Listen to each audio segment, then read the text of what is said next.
नमस्कार शेतकरी मित्रांनो, आज विधानसभेचं इलेक्शन झालं आणि या इलेक्शन नंतर आता बहुतेक आपले जे काही शेतकरी आहेत त्यांच्या मनामध्ये एकच प्रश्न असणार आहे की जे काही आपलं राहिलेलं अनुदान आहे ते अनुदान आता लगेच मिळणार का। तर मित्रांनो याविषयी म्हटलं चला, कारण की मला पण एक दोन लोकांनी गावामध्ये विचारले की भाऊ आता तरी इलेक्शन झालं, मग आता पैसे मिळणार कधी। म्हटलं थांबा, तुमच्यापर्यंत तुमच्या मनातले जे काही प्रश्न आहेत तेच आपल्या सर्वसामान्य शेतकऱ्यांच्या मनातले देखील प्रश्न आहेत। तर म्हटलं चला तुमच्यापर्यंत पोहोचू। तर मित्रांनो अजून चॅनलला सबस्क्राईब केलं नसेल सबस्क्राईब करून ठेवा, लाईक करायला विसरत नका जा, म्हणजे असेच महत्त्वपूर्ण अपडेट माहिती तुमच्यापर्यंत पोहोचवण्याचा मी नक्कीच प्रयत्न करणार आहे। मित्रांनो बघा, आता हे जी काही विधानसभाचे निवडणूक झाला, विधानसभा असो लोकसभा असो किंवा कुठलेही असो, आता सरकार बनवण्यासाठी यांना जे काही बहुमत लागतं, आता कुठलीही पार्टी असो, आता काय होणार आहे, एककडे BJP शिंदे गट आणि जे काही राष्ट्रवादी अजित पवार गट यांची जी काही महायुती, दुसरीकडे महाविकास आघाडी।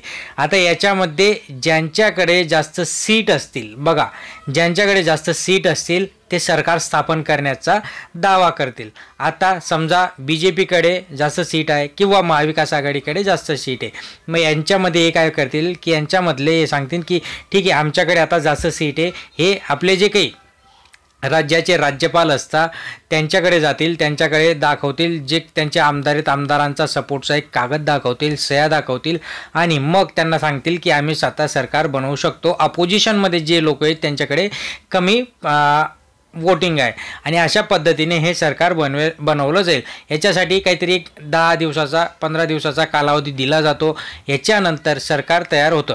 आता हे सरकार तयार झाले याच्यामध्ये लगेच शपथविधी नाही होणार, फक्त मुख्यमंत्र्याचा शपथविधी होतो किंवा उपमुख्यमंत्री गृहमंत्री यांचा मेन जे काही खाते असतात त्यांचे शपथविधी होऊन जातात। राहिलेले जे काही खाते आहेत ते हळूहळू ज्याच्याकडनं जास्त पैसे आले त्याला ते खातं दिलं जातं असो।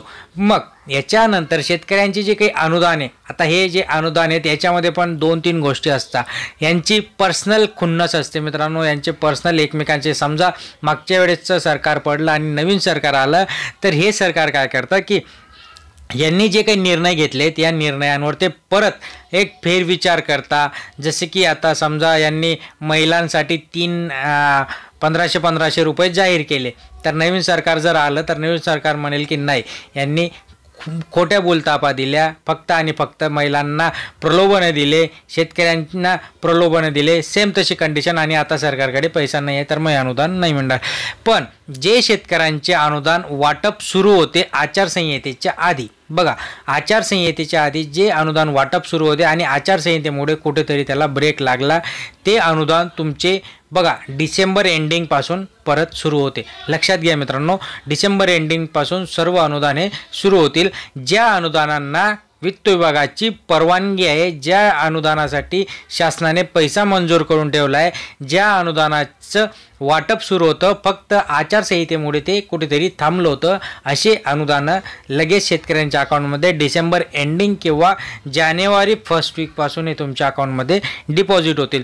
म्हटलं चला, हे सगळ्यांच्या मनामध्ये बहुतेकांना असं वाटायला लागलं की आता लगेच आम्हाला अनुदान मिळतील का, तर नाही, हे लोक काय आहेत आपल्या सगळ्यांनाच माहिती, हे लोक फक्त स्वतःची पोळी वाचतात, यांना कोणाचं काही घेणं देणं नाही।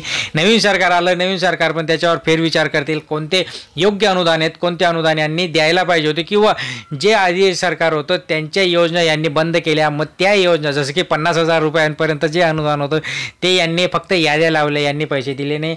मग ते सरकार जर चेंज झालं तर ते पैसे परत शेतकऱ्यांना मिळू शकतात, या सगळ्या गोष्टी असतात मित्रांनो। पण अनुदान हे आपल्याला डिसेंबर एंडिंग किंवा जानेवारीच्या फर्स्ट वीकपासून सुरू होतील मित्रांनो। अशाच महत्त्वपूर्ण माहितीसाठी सबस्क्राईब करा, लाईक करा, शेअर करा। धन्यवाद।